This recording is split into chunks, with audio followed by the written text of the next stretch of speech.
ये अम्मी ने भिजवाया है। तुम्हारी अम्मी को जादू भी आता है? जी भाई जाहिर सी बात है, जितना तुम्हारे और मेरे घर में फासला है तो जादू से ही पहुंच सकता है एक गिलास शेक का।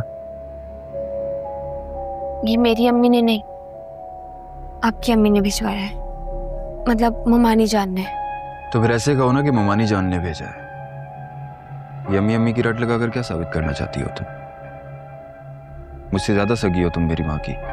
नहीं, मैं ऐसा कुछ साबित नहीं करना चाहती। वरीद, आपको गलत फहमी हो रही है। और ऐसा सोचना भी मत, वो मेरी माँ है, उन्हें अम्मी कहने का हक सिर्फ मुझे है। तुम्हारा उनके साथ जो रिश्ता है तुम उसी रिश्ते से पुकारोगे उन्हें, समझ गई?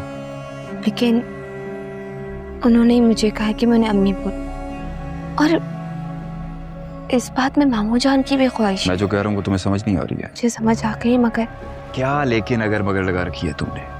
जब मैंने कह दिया कि वो तुम्हारे मामू मुमानी है तो बस तुम्हारे मामू मुमानी ही है। इससे ज्यादा आगे बढ़ने की इजाजत नहीं है तुम्हें। ठीक है, मैं समझ गई, और मैं वैसे ही करूंगी जैसे आप मुझे बोलेंगे। लेकिन अगर उन्होंने मुझसे कुछ पूछा तो मैं उन्हें कैसे मुतमईन करूंगी? वो तुम्हारा मसला है, मेरा नहीं। ठीक है। कहाँ जा रही हो? मेरे साथ बैठना पसंद नहीं है तुम्हें? नहीं, ऐसी कोई बात नहीं है। तो फिर आओ, बैठो मेरे साथ, मूवी देखते हैं साथ में। जी।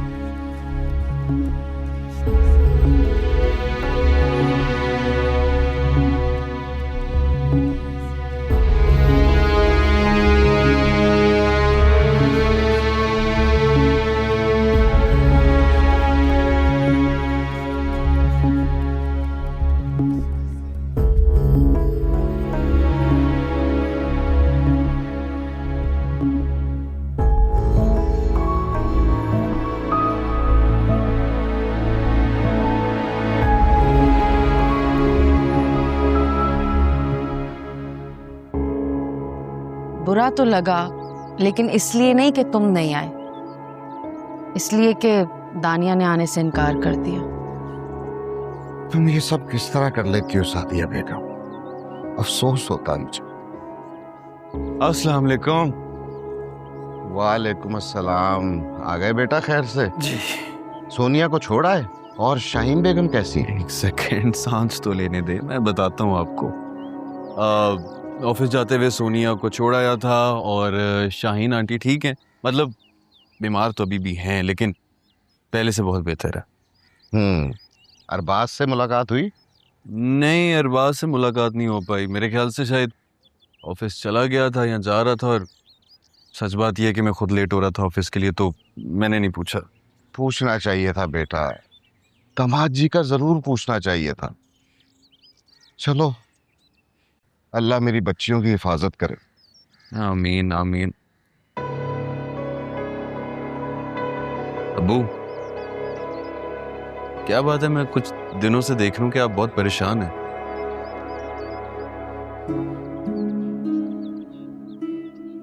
असल बात क्या है, मुझे नहीं बताएंगे? बताएं। मेरा दिल बड़ा बेचैन है बेटा।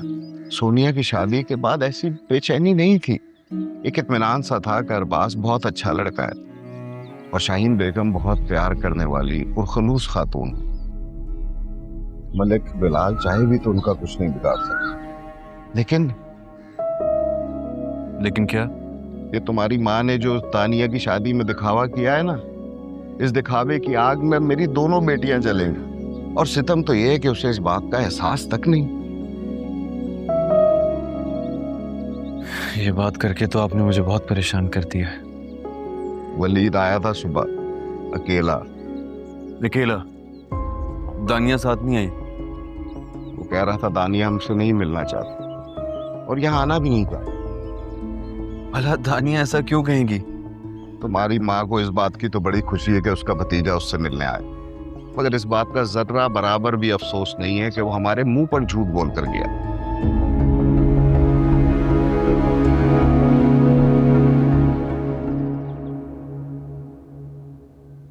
अम्मा उठ गए?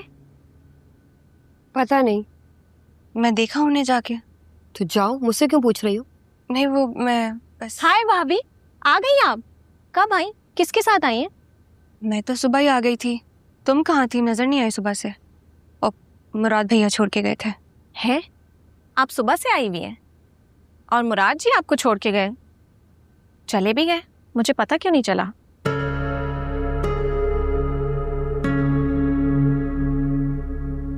तुम्हें क्यों लगेगी वो चालाक? तुम तो उसकी साइड लोगे। पूरी शादी में जो आगे पीछे डोल रही थी वो तुम्हारे। क्या बकवास की है तुमने?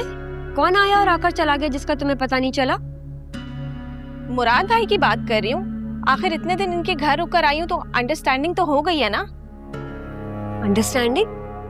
क्या बोले चली जा रही हो तुम? भाई इतने दिन एक छत के नीचे रहेंगे तो रिलेशनशिप तो बन जाता है ना? अच्छा, तो इसी अंडरस्टैंडिंग और रिलेशनशिप के चक्कर में जबरदस्ती इसके साथ तुम गई थी और बहाना बना लिया था दानिया की दोस्ती का। लो, अब दोस्ती में भी बहाने होने लगे। और मैं क्यों बहाने बनाऊंगी? मैं फारा बिलाल मलिक हूँ, मलिक बिलाल की इकलौती बेटी। मुझे जो करना होगा ना खुल के करूंगी और जो कहना होगा डंके की चौक पे कहूंगी।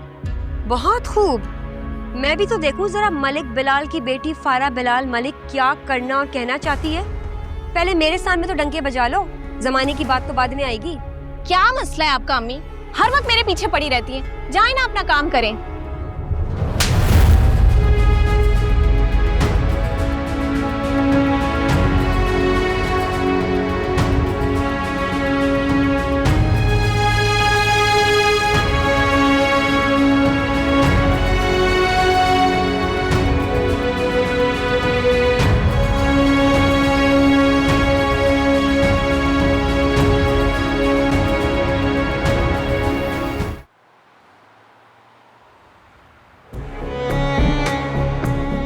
अच्छा, तो इसी अंडरस्टैंडिंग और रिलेशनशिप के चक्कर में जबरदस्ती इसके साथ तुम गई थी।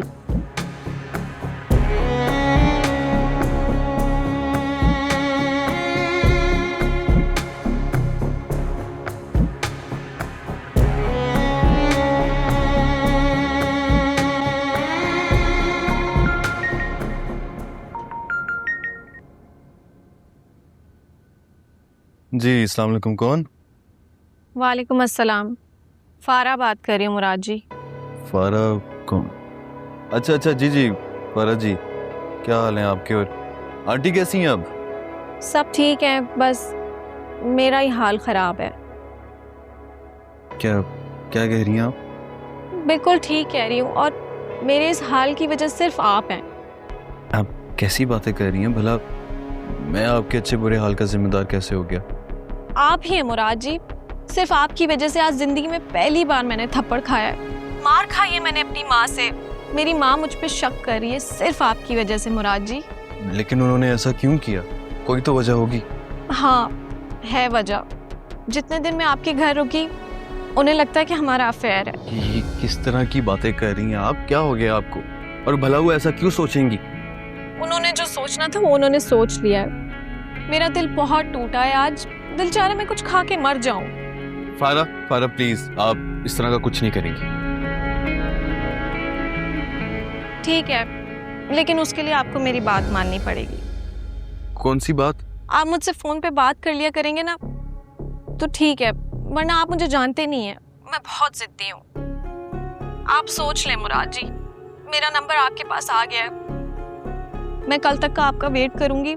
अगर आपकी कॉल नहीं आई तो मैं अपना इरादा बदल दूंगी और सुसाइड नोट पे अम्मी के नाम के साथ आपका नाम भी लिख के जाऊंगी। फिर देते रहिएगा दुनिया वालों को जवाब।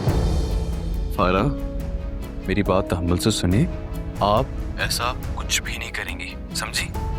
बहुत शुक्रिया मुराद जी, आपने मेरी बात मान के मेरी जिंदगी लौटा दी, वरना मैं तो अब बहुत मायूस हो चुकी थी। क्या कह रही हो तुम? मुझे कुछ समझ नहीं आ रहा। आपसे तुम तक का सफर जितनी तेजी से आपने तय किया है, मुझे अंदाजा हो गया है कि आपने मेरी दोस्ती कबूल कर लिया है। अच्छा, आप मुझसे बात करें, मेरी मायूसी दूर करें प्लीज, वरना मैं सच में मर जाऊंगी। चाहती क्या हो तुम?